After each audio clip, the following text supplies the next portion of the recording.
नमस्कार, मैं राम प्रताप। आज आपको अंतर्राष्ट्रीय प्रव्रजन के प्रभाव के बारे में बताऊंगा।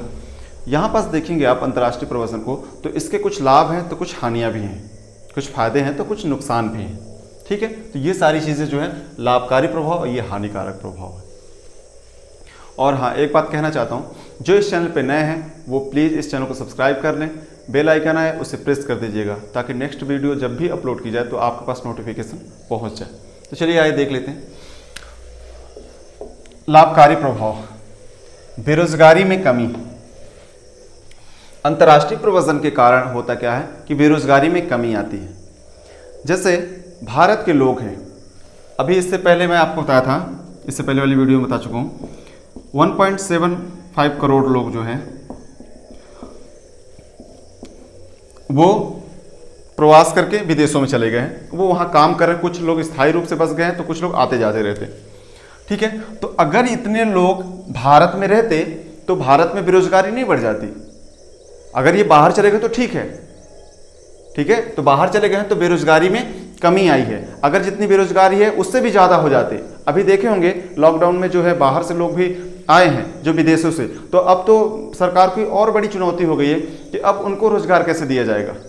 ठीक है ना, क्योंकि पहले तो बेरोजगार थे ही थे, भारत के बाहर उनको रोजगार मिल गया था, लेकिन वो लोग भी आ गए तो वो भी तो भारत में रोजगार ढूंढेंगे।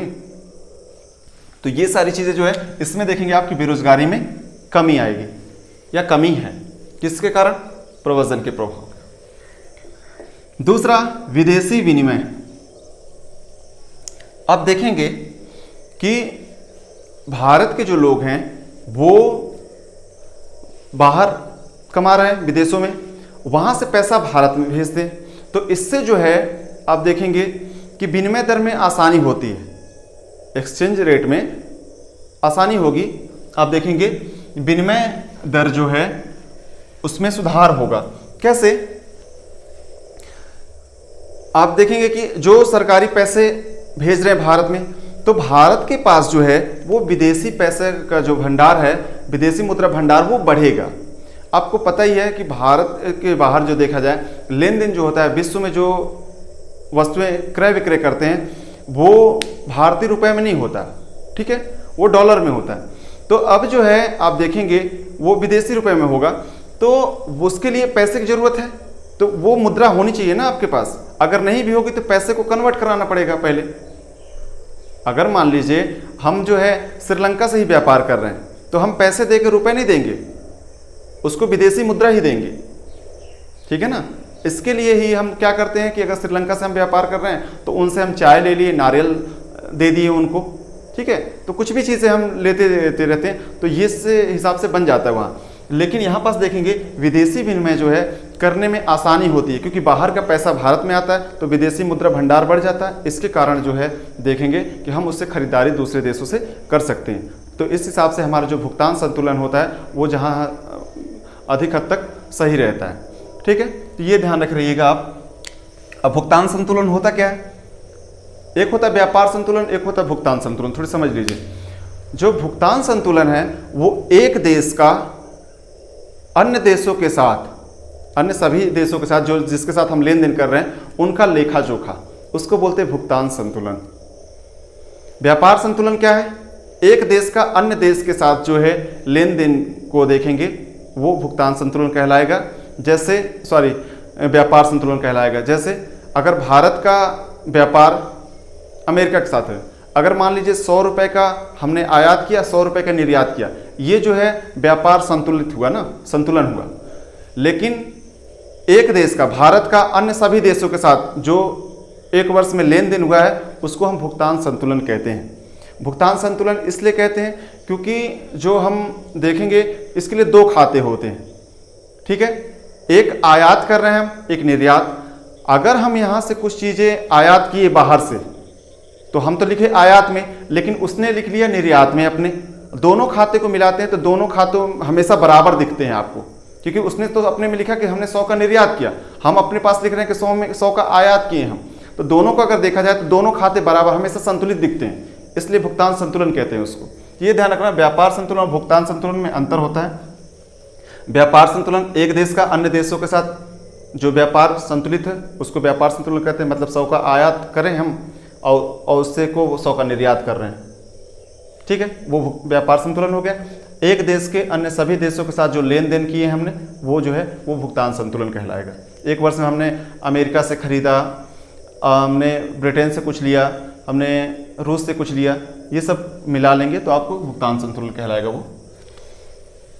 ये विदेशी विनिमय, ये इसमें आसानी होती है, विदेशी विनिमय में आसानी होती है, सिंपल भाषा में समझ लीजिए, क्योंकि विदेशी मुद्रा भंडार हमारा बढ़ जाता है। राज्य की आय में वृद्धि, राज्य की आय में वृद्धि, आप देखेंगे कि यहाँ से जो है अंतर्राष्ट्रीय प्रवासन के कारण जो है राज्य के आय में वृद्धि होती है। राज्य का मतलब यहाँ पास राष्ट्र से है ना, जैसे आप संविधान में देखेंगे तो राज्य जो है वो भारत को राज्य ही कहा है। तो यहाँ पास जो है अगर यहाँ देखेंगे कि अगर बाहर से व्यक्ति पैसा कमा के भारत में भेज रहा तो राज्य के आय में वृद्धि तो होगी ना, होगी।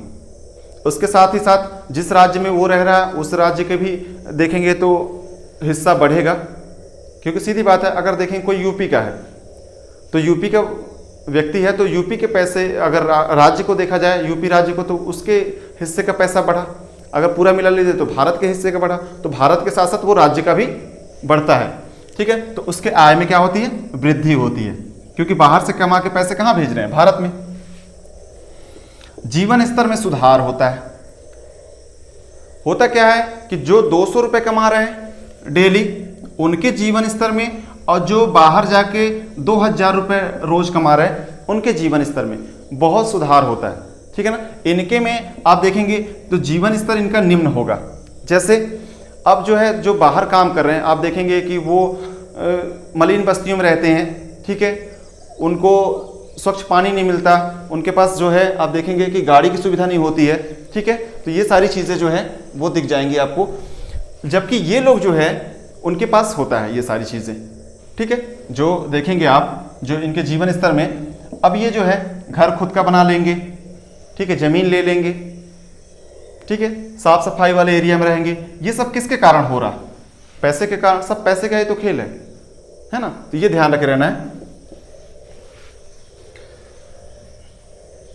उसके बाद है जनसंख्या भार में कमी। अंतर्राष्ट्रीय प्रवासन से जो है जनसंख्या भार में कमी भी आती है।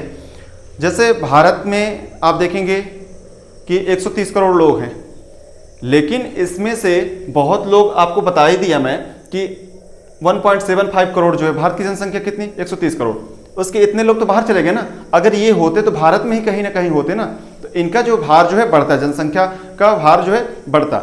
मतलब जनसंख्या का भार का मतलब ये नहीं कि धरती पे वजन, ठीक है। अगर इससे कहें तो ये चीज़ें जो है आप देखेंगे तो जनसंख्या का भार जो है घनत्व से लेंगे हम इसको, ठीक है ना, कि 1 किलोमीटर में कितने लोग रह रहे हैं, ये चीज़ें जो है वो उसको बोलते हैं जनसंख्या घनत्व। तो उसमें जो है इनका जो है भार बढ़ता, ये देखेंगे ये चीज़ें, ठीक है। तो इसमें क्या होता है, कमी आती है। क्यों, क्योंकि इतने लोग बाहर हो गए ना, बाहर चले गए विदेशों में। तो एक फायदा ये होता है कि जनसंख्या के भार में कमी आती है।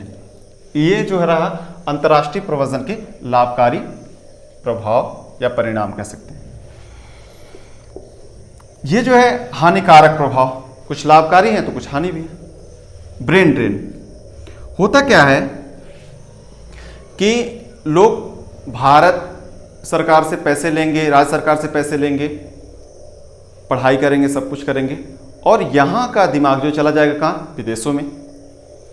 भाई पढ़ लिख के आपको पढ़ा रही भारत सरकार, आपको सब्सिडी भारत सरकार दे रही है या फिर राज्य सरकार जो भी दे रही है, आप जहाँ से भी लोन ले रहे हैं, तो अगर वो आपको सब्सिडी सारी चीज़ सुविधाएं दे रही है तो आप जो है कहाँ जा रहे हो, बाहर चले जा रहे हो। तो ये जो है कुशल योग्य लोग जो हैं वो भारत में रह के विदेशों में चले जाते हैं। ये एक हानियाँ हैं इससे, ठीक है। अंतर्राष्ट्रीय अगर प्रवासन नहीं होता तो वो भारत में ही रहते किसी न किसी राज्य में, तो किसी न किसी क्षेत्र का विकास तो होता ना।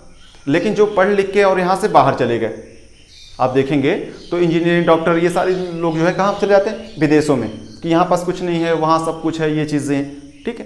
तो ये सारी चीज़ें जो है देखेंगे आप, ये तो ब्रेन ड्रेन होता है, ये एक हानिकारक है। दूसरा, कार्यकारी जनसंख्या की कमी। कार्यकारी जनसंख्या की कमी, तो जो कार्यकारी या जो कार्य करने वाली जो जनसंख्या है वो बाहर चली जा रही है। बाहर चली जा रही है तो इससे आप देखेंगे कि यहाँ पास जो भारत में जो कार्यकारी जनसंख्या की कमी हो जाती है। आप देखेंगे कि भारत में जो है जो काम करने वाले लोग हैं अक्सर देखेंगे तो वो एक स्थान से दूसरे स्थान तक प्रवास करके चले जाते हैं, और जो विदेशों में जा रहे हैं तो विदेशों में तो बच्चे नहीं जा रहे हैं ना बुजुर्ग जा रहे हैं, अब जो काम करने वाले लोग हैं वही जा रहे हैं। तो भारत में बचा कौन?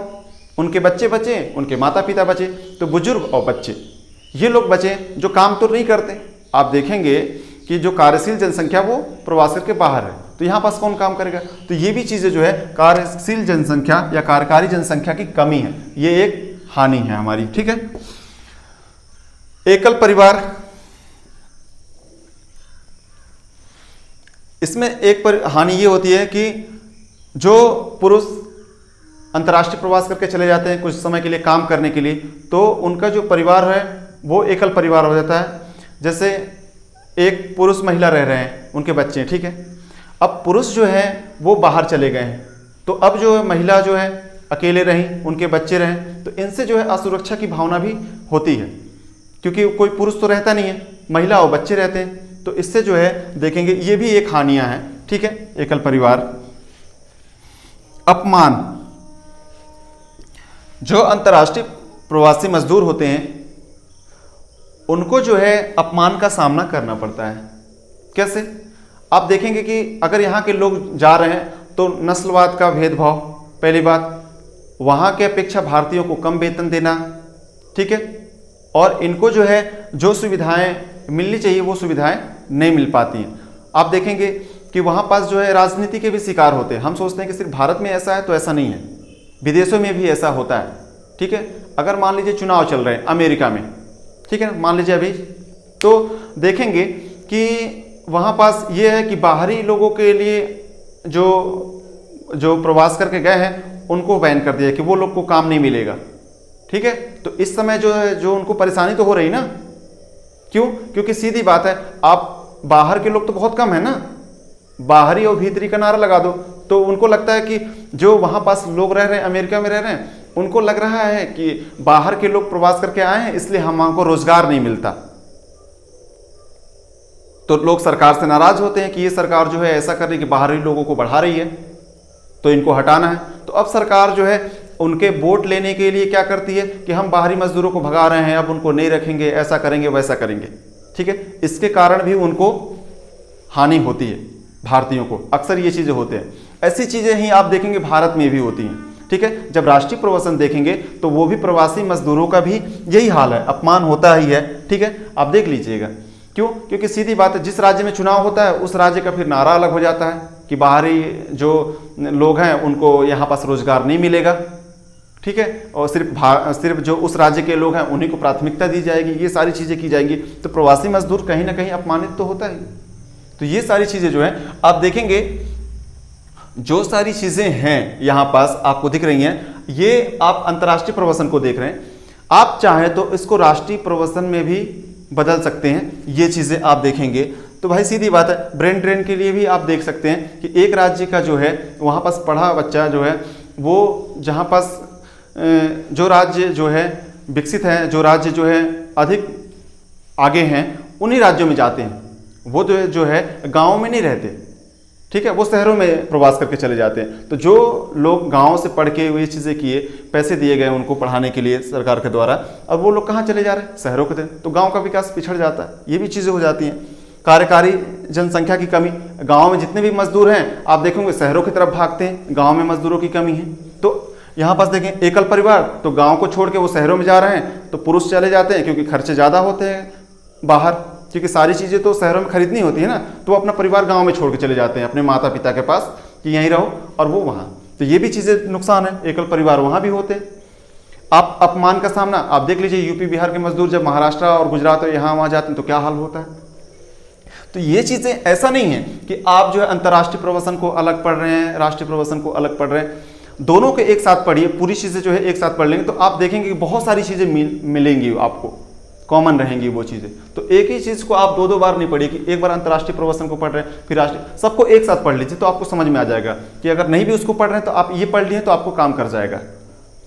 तो रही बात कि ये जो अंतर्राष्ट्रीय प्रवसन के, तो ये इसमें रहा, और इससे पहले भी आप देख सकते हैं वीडियो को। और इस वीडियो में सिर्फ इतना ही। धन्यवाद।